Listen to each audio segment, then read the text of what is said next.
Hi there. Do you want to introduce yourself for the video? Hi. Yeah, so I'm Aiden. I he, him pronouns. I have autism and I'm transgender as well as asexual. And I'm currently studying computer science and language. And I'm going, so I'm going back into first year to repeat first Okay. year again. So obviously, like dealing with your disability in college can be quite difficult in some aspects. So what has been your experience with having a disability in college? Like what has that experience been like in first year for you? It's been interesting. It was a big change from secondary school, but one of the main things was kind of just adjusting to all the changes. I find that very difficult. With the disability service and stuff, I had so much help, so I never really struggled. It was more of a getting used to things being different. And did you find it hard to reach out to the disability service, or were you quite like confident with approaching that kind of step in college? I was fairly confident with it because actually, before I did my leaving cert, I came and visited the college and spoke to the disability service because my teachers in my secondary school had kind of thought that it would be very good for me to link in with them. So I actually went and kind of did a tour, talked to them about kind of what they can help me with and stuff. So I was very comfortable approaching them. Okay, that's good. They'll be glad to hear that. Yeah. And so like one of the biggest things that the co-op is trying to like focus on is intersectionality, which is like a huge thing. So how does the kind of intersect between being LGBT and then like being a part of that community and also being a student with a disability? How did those intersect together in college and how did it impact your life? It was it's a bit difficult to explain, but I think I got very lucky because within my course, all of my friends, there was never any kind of difficulty. I mentioned I don't get this kind of joke and stuff. And so they'd be like, oh, I can explain that. And then because I was fairly open to them about being transgender and what pronouns I use, which are he, him, and they were all kind of instantly using the right pronouns and stuff. So I feel like I might have a very boring experience to talk about in that it all went exceptionally well. That's good though, that's good. Yeah. Um, I was talking to Ming about their experience with their pronouns. Did you have any issues with like lectures or within Trinity?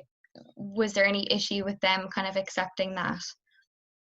Um, Not really. The main issue was when I started, I hadn't legally changed my name, which meant I was registered under my dead name. But I went to my tutor, explained that, and that was all fixed for me. And so I think some of my lecturers were confused and didn't quite, they thought there was two separate people and Okay. stuff. But I just went to each of them and explained it. And I also mentioned kind of things like, I have sensory difficulties, so I if you could maybe send me a copy of the notes in case I can't jot them down, and that's actually on my lens report as well. So all of the lecturers were super supportive about that, and it was never an issue once I actually explained it. I think a lot of them just kind of hadn't experienced it before and had no idea how to deal with. Okay, and was it hard for you then to like approach them? Like, because I know that like even I can get quite like scared approaching lectures to tell them Yeah. something or whatever. Like, was that a scary experience, or were you kind of more maybe that you've had that experience before?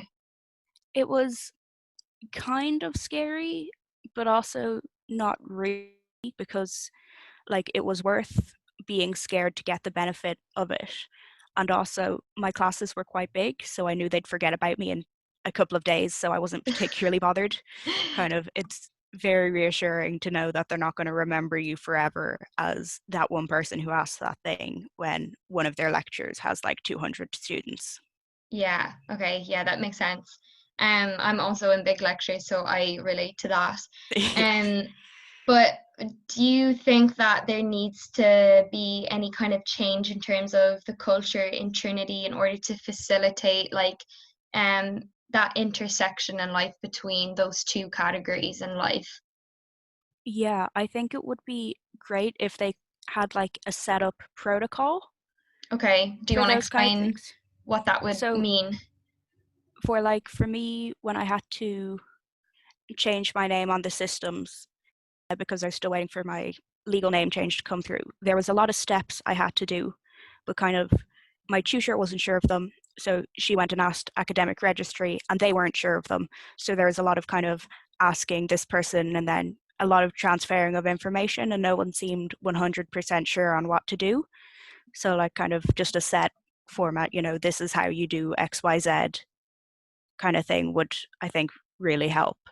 Definitely. And in terms of then like social stuff outside maybe of just your core group of friends, do you think that it's been quite a supportive culture, or do you think some aspects maybe with societies or other aspects of college kind of maybe would need to change, or just kind of need to reassess their approach to intersectionality?